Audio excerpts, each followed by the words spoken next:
This segment is brought to you in partnership with our friends at Future 42. Turn your frustration into action at future42.org.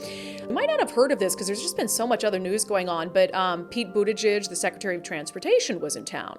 And they were doing their thing, you know, and their photo opportunities, et cetera, et cetera. But one of the big conversation points was about our ferry system.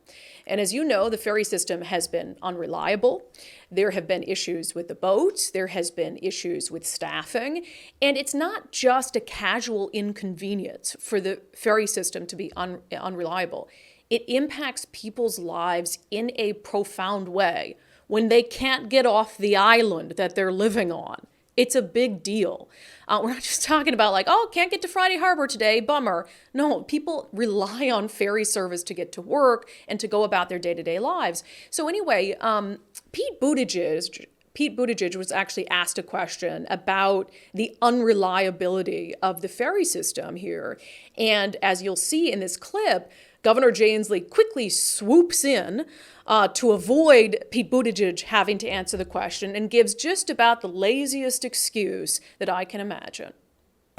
We have said there's an electric fleet by 2035. We're 12 years out. We don't have one. We don't have a contract with one. We have people in the San Juan saying we're cut off right now. How are we going to say, yes, this electric fleet is going to happen when we have nothing to show for it right now? He's got a tough enough job without having to answer the Washington State ferries. Look, we don't have enough boats. When Tim Eyman passed his initiative, it cut the ankles out from the financing of the Washington State ferries. As a result, we didn't get any boats, and now we don't have the boats that we need. Now, this doesn't sound like rocket science, but the way we're solving this is we are building ferry boats.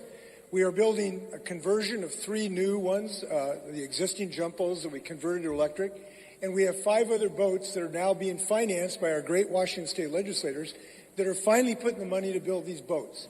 The boats are on the way.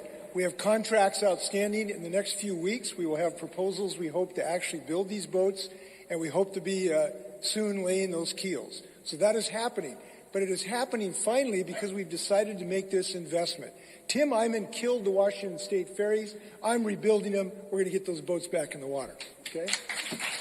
You cannot make this stuff up.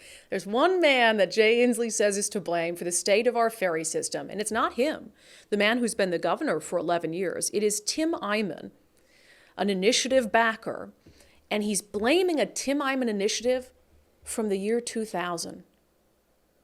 A 23-year-old Tim Eyman initiative is to blame, according to Governor Inslee, for the state of the ferry system. In case you haven't been following Washington State politics for that long, the initiative is 695.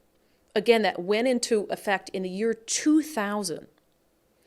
And it was a cut to car tab costs. Now, a fair person could say, well, yeah, at the time that was passed, that did have an impact on ferry funding. But again, it was 23 years ago. And Tim Eyman, while he's a popular political opponent for Democrats, while it's easy to blame things on Tim Eyman cannot pass an initiative on his own. He might propose initiatives, but at the end of the day, it is the voters of Washington State, sometimes it's the legislature and the governor of Washington State that can put an initiative into effect.